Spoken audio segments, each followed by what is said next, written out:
347ನೇ ಕಥೆಯನ್ನು ಕೇಳೋಣ. ವಸಿಷ್ಠರು ದಶರಥರಾಜರಿಗೂ ಕೂಡ ಪುರೋಹಿತರಾಗಿದ್ದರು. ಒಮ್ಮೆ ಘನಘೋರ ದುರ್ಭಿಕ್ಷೆ ಬರುವ ಸನ್ನಿವೇಶ ಇತ್ತು. ಶನೈಶ್ಚರನು ಶಕಟಭೇದವನ್ನು ಮಾಡ್ತಿದ್ದಾನೆ, ರೋಹಿಣಿ ನಕ್ಷತ್ರವನ್ನು ಪ್ರವೇಶ ಮಾಡುತ್ತಿದ್ದಾನೆ ಅಂತ ವಿಷಯ ಗೊತ್ತಾಯಿತು. ಆ ಶನೈಶ್ಚರ ರೋಹಿಣಿ ನಕ್ಷತ್ರವನ್ನು ಪ್ರವೇಶ ಮಾಡಿದರೆ 12 ವರ್ಷಗಳ ಕಾಲ ಘೋರ ದುರ್ಭಿಕ್ಷೆ ಬರಲಿಕ್ಕಿದೆ, ಅದು ಪರಿಹಾರ ಮಾಡಲಿಕ್ಕೆ ಸಾಧ್ಯವೇ ಇಲ್ಲ ಅಂತ ಎಲ್ಲರೂ ಕೂಡ ಮಾತಾಡಿಕೊಳ್ತಿದ್ದಾರೆ. ದಶರಥ ಸಭೆ ಸೇರಿಸಿದ. ವಸಿಷ್ಠರನ್ನು ಮುಂದಿಟ್ಟುಕೊಂಡು ತಾನು ಕೇಳ್ತಾನೆ, ಸ್ವಾಮಿಗೆ ಏನು ಮಾಡೋದು ಈಗ? ಏನು ಮಾಡಲಿಕ್ಕಾಗೋದಿಲ್ಲಪ್ಪ, ಒಂದೇ ಒಂದು ಉಪಾಯ ಇದೆ. ಏನು? ನಿನ್ನ ಪೌರುಷವನ್ನು ಮುಂದೆ ಇಟ್ಟುಕೊಂಡು ಸಾಧಿಸಬೇಕು.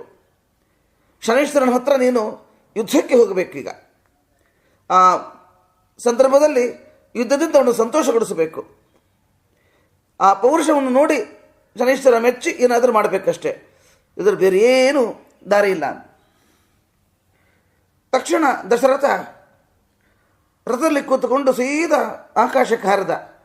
ರೋಹಿಣಿ ನಕ್ಷತ್ರದ ಬಾಗಿಲಲ್ಲಿ ಬಂದು ನಿಂತಿದ್ದಾನೆ. ಶನೈಶ್ವರನ ಹತ್ರ ಯುದ್ಧ ಮಾಡಬೇಕು ಅಂತ ಹೇಳಿ ಆ ಶನೈಶ್ವರ ಬರ್ತಿದ್ದಾನೆ. ಆ ದಶರಥನ ಪೌರುಷಕ್ಕೆ ಮೆಚ್ಚಿದ ಆತ. ಭಲೇ ದಶರಥ, ಮೆಚ್ಚಿದ ನಿನ್ನ ಧೈರ್ಯವನ್ನು, ಪೌರುಷವನ್ನು, ನನಗೇನು ಬರಬೇಕು ಕೇಳು. ಆಗ ದಶರಥ ವಿಶೇಷವಾಗಿ ಶನೈಶ್ವರನ ಸ್ತೋತ್ರವನ್ನು ಮಾಡ್ತಿದ್ದಾನೆ.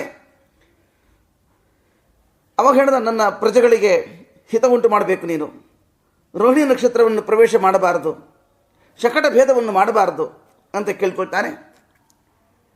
ಆಗ ಶನೈಶ್ವರ ಅವನಿಗೆ ಅನುಗ್ರಹವನ್ನು ಮಾಡಿದ.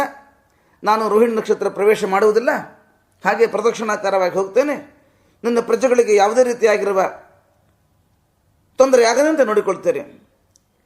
ಈ ಒಂದು ಚರಿತ್ರೆಯನ್ನು ಯಾರು ಕೇಳ್ತಾರೋ ಯಾವುದೇ ದೋಷವನ್ನು, ಸಂಕಷ್ಟವನ್ನು ಅವರಿಗೆ ಕೊಡುವುದಿಲ್ಲ ಇಟ್ಟು ಹೇಳಿ ಅನುಗ್ರಹವನ್ನು ಮಾಡಿದ. ಅಂತೂ ದಶರಥ ಅಲ್ಲಿಂದ ಹೊರಟು ಬಂದಿದ್ದಾನೆ. ವಸಿಷ್ಠಾದಿ ವಸಿಷ್ಠರಿಗೆ ನಮಸ್ಕಾರ ಮಾಡಿದ. ನಡೆದ ಘಟನೆಯನ್ನು ಹೇಳಿದ್ದಾನೆ. ವಸಿಷ್ಠರಿಗೆ ಬಹಳ ಸಂತೋಷವಾಯಿತು. ಹೀಗೆ ಬರಲಿರುವ ಆಪತ್ತು ಅದನ್ನು ತಿಳಿದು ಅದರ ಪರಿಹಾರದ ಮಾರ್ಗವನ್ನು ಕೂಡ ವಸಿಷ್ಠರು ಹೇಳಿಕೊಡುವ ಮೂಲಕ ಅಯೋಧ್ಯೆಗೆ ಮಂಗಳವನ್ನು ಉಂಟು ಮಾಡಿದ್ದಾರೆ. ಇಂಥ ವಸಿಷ್ಠರಿಗೆ ನಮಸ್ಕರಿಸಿ 347ನೇ ಕಥೆಯನ್ನು ಪೂರ್ಣಗೊಳಿಸ್ತಾ ಇದ್ದೇವೆ. ಶ್ರೀಕೃಷ್ಣಾರ್ಪಣಮಸ್ತು.